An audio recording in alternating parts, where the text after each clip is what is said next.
Sir, ಇವತ್ತು ಕುಮಾರಸ್ವಾಮಿ ಅವರು ಬಳ್ಳಾರಿ ವಿಚಾರವನ್ನ ಡೀಟೇಲ್ ಆಗಿ ಹೇಳಿದ್ದಾರೆ ಸರ್. ಈ ವೇಳೆ ನೀವು ಗ್ರೇಟ್ ಡಿಸಿಎಂ ಅನ್ನೋ ಪದವನ್ನ ಪ್ರಯೋಗ ಮಾಡಿದ್ದಾರೆ. ಒಳ್ಳೆಯದು, ಪದಕ್ಕೆ ಅಭಿನಂದಿಸ್ತೀನಿ ಅವರಿಗೆ. ಇಷ್ಟು ಅಭಿಮಾನ ನಮಗೆ ಇದೆಯಲ್ಲ, ಒಳ್ಳೇದು ಕೇಳಿದಾರ ಕೆಟ್ಟದ್ದು ಕೇಳಿದಾರ,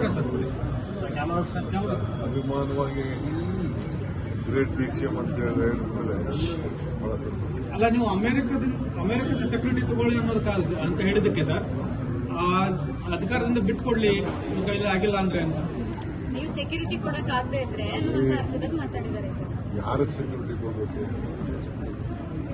ಎಲ್ಲಿ ಸೆಕ್ಯೂರಿಟಿ ಕೊಡಬೇಕು? ಎಲ್ಲ ಆಮೇಲೆ ಮಾತಾಡೋಣ. ನಮ್ಮ ಹೋಮ್ ಮಿನಿಸ್ಟರ್ ಅದಕ್ಕೆಲ್ಲ ಉತ್ತರ ಕೊಡ್ತಾರೆ. ನಾನು ಯಾರು ಹೋಗಲ್ಲ. ನಾನು ನಾಳೆ ಹೋಗ್ತಾ ಇದ್ದೀನಿ. ಪಕ್ಷದ ಒಬ್ಬ ಕಾರ್ಯಕರ್ತ ಏನು ವಿಚಾರ ನಾಳೆ ಕಳಿಸಿ ನನಗೊಂದು ರಿಪೋರ್ಟ್ ಎಲ್ಲ ಬಂದಿದೆ, ನೋಡ್ತೀನಿ. ಇಲ್ಲಿ ನಾನೇನು ಕುಮಾರಸ್ವಾಮಿಗಾಗಲಿ ಬೇರೆಯವ್ರಿಗಾಗಲಿ ಉತ್ತರ ಕೊಡುವಂಥ ಅವಶ್ಯಕತೆ ಏನಿಲ್ಲ. ಏನು ಬೇಕಾದ್ರೂ ಖುಷಿಗೆ ಏನು ಬೇಕಾದ್ರೂ ಪಾಪ ಯಾವುದು ಸ್ಪೋರ್ಟ್ಸ್ಮನ್ ಕೆಲಸ ಒಂದೊಂದು ಪ್ರೆಸ್ ಕಾನ್ಫರೆನ್ಸ್ ಮಾಡ್ಬಿಟ್ಟು ಹೋಗ್ತಾ ಇರ್ತಾರಲ್ಲ. ಸರ್, ಇವತ್ತು ಕುಮಾರಸ್ವಾಮಿ ಅವರು ಬಳ್ಳಾರಿ ವಿಚಾರವನ್ನ ಡೀಟೇಲ್ ಆಗಿ ಹೇಳಿದ್ದಾರೆ ಸರ್. ಈ ವೇಳೆ ನೀವು ಗ್ರೇಟ್ ಡಿಸಿಎಂ ಅನ್ನೋ ಪದವನ್ನ ಪ್ರಯೋಗ ಮಾಡಿದ್ದಾರೆ. ಒಳ್ಳೆಯದು, ಪದಕ್ಕೆ ಅಭಿನಂದಿಸ್ತೀನಿ ಅವರಿಗೆ.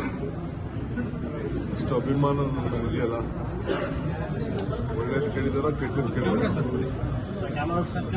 ಅಭಿಮಾನವಾಗಿ ಗ್ರೇಟ್ ಡಿಸಿಎಂ ಅಂತ ಹೇಳಿದ್ಮೇಲೆ ಬಹಳ ಅಲ್ಲ, ನೀವು ಅಮೆರಿಕದ ಸೆಕ್ಯೂರಿಟಿ ತಗೊಳ್ಳಿ ಅನ್ನೋದು ಅಂತ ಹೇಳಿದಕ್ಕೆ ಸರ್, ಅಧಿಕಾರದಿಂದ ಬಿಟ್ಕೊಡ್ಲಿ ನಿಮ್ಮ ಕೈಲಿ ಆಗಿಲ್ಲ ಅಂದ್ರೆ ಅಂತ ನೀವು ಸೆಕ್ಯೂರಿಟಿ ಕೊಡಕ್ ಆಗದೆ ಇದ್ರೆ ಅರ್ಥದಲ್ಲಿ ಮಾತಾಡಿದ್ದಾರೆ ಸರ್. ಯಾರಿಗೆ ಸೆಕ್ಯೂರಿಟಿ ಕೊಡಬೇಕು? ಎಲ್ಲಿ ಸೆಕ್ಯೂರಿಟಿ ಕೊಡಬೇಕು?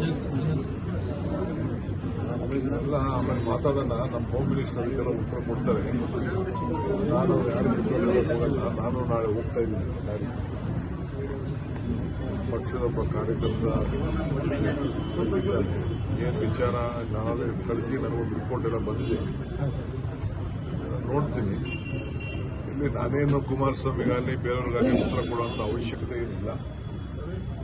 ಏನು ಬೇಕಾದ್ರೂ ಖುಷಿಗೆ ಏನು ಬೇಕಾದ್ರೂ ಪಾಪ ಯಾವುದು ಸ್ಪೋರ್ಟ್ಸ್ಮನ್ ಕೆಲಸ ಒಂದೊಂದು ಪ್ರೆಸ್ ಕಾನ್ಫರೆನ್ಸ್ ಮಾಡ್ಬಿಟ್ಟು ಹೋಗ್ತಾ ಇರ್ತಾರಲ್ಲ.